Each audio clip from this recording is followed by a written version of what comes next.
Chapter 13, The Victory.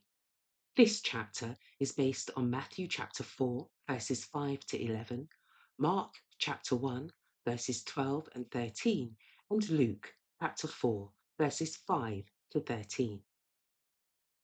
Jesus was victor in the second temptation, and now Satan manifests himself in his true character. But he does not appear as a hideous monster with cloven feet and bat's wings. He is a mighty angel, though fallen. He avows himself the leader of rebellion and the God of this world. Placing Jesus upon a high mountain, Satan caused the kingdoms of the world in all their glory to pass in panoramic view before him. The sunlight lay on templed cities, marble palaces, fertile fields, and fruit-laden vineyards. The traces of evil were hidden.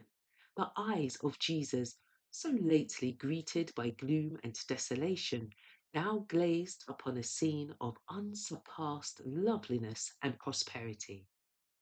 Then the tempter's voice was heard. All this power will I give thee, and the glory of them. For that is delivered unto me, and to whomsoever I will, I give it. If thou therefore wilt worship me, all shall be thine. Christ's mission could be fulfilled only through suffering. Before him was a life of sorrow, hardship, and conflict, and an ignominious death. He must bear the sins of the whole world. He must endure separation from his Father's love.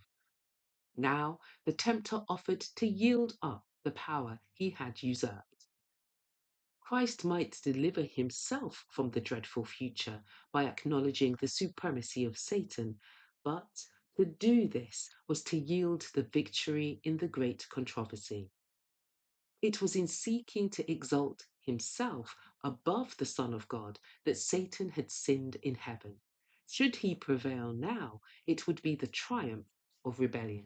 When Satan declared to Christ, "The kingdom and the glory of the world are delivered unto me, and to whomsoever I will give it," he stated what was true only in part, and he declared it to serve his own purpose of deception. Satan's dominion was that wrested from Adam, but Adam was the vicegerent of the Creator. His was not an independent rule. The earth is God's, and he has committed all things to his Son. Adam was to reign subject to Christ.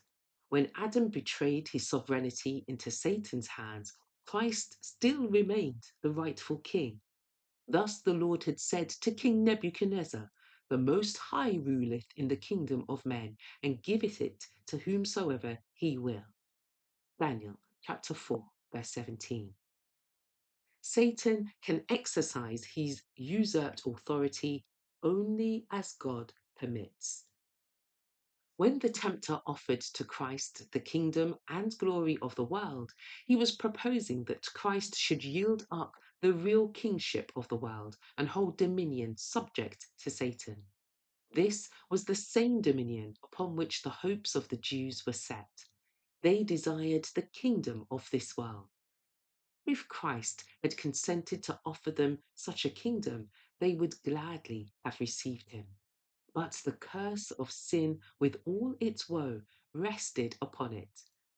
Christ declared to the tempter, "Get thee behind me, Satan, for it is written, Thou shalt worship the Lord thy God, and him only shalt thou serve."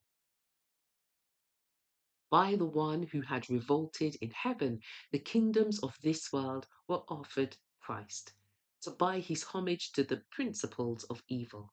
But he would not be bought. He had come to establish a kingdom of righteousness, and he would not abandon his purpose.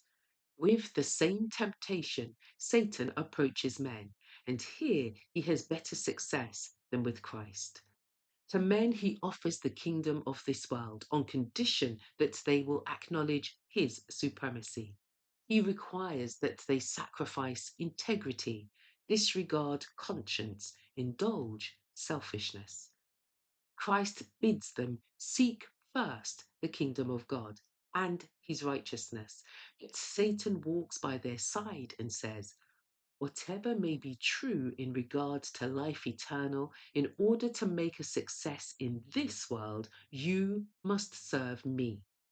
I hold your welfare in my hands. I can give you riches, pleasures, honor, and happiness. Hearken to my counsel. Do not allow yourselves to be carried away with whimsical notions of honesty or self sacrifice. I will prepare the way before you. Thus, multitudes are deceived. They consent to live for the service of self, and Satan is satisfied. While he allures them with the hope of worldly dominion, he gains dominion over the soul. But he offers that which is not his to bestow, and which is soon to be wrested from him. In return, he beguiles them of their title to the inheritance of the sons of God.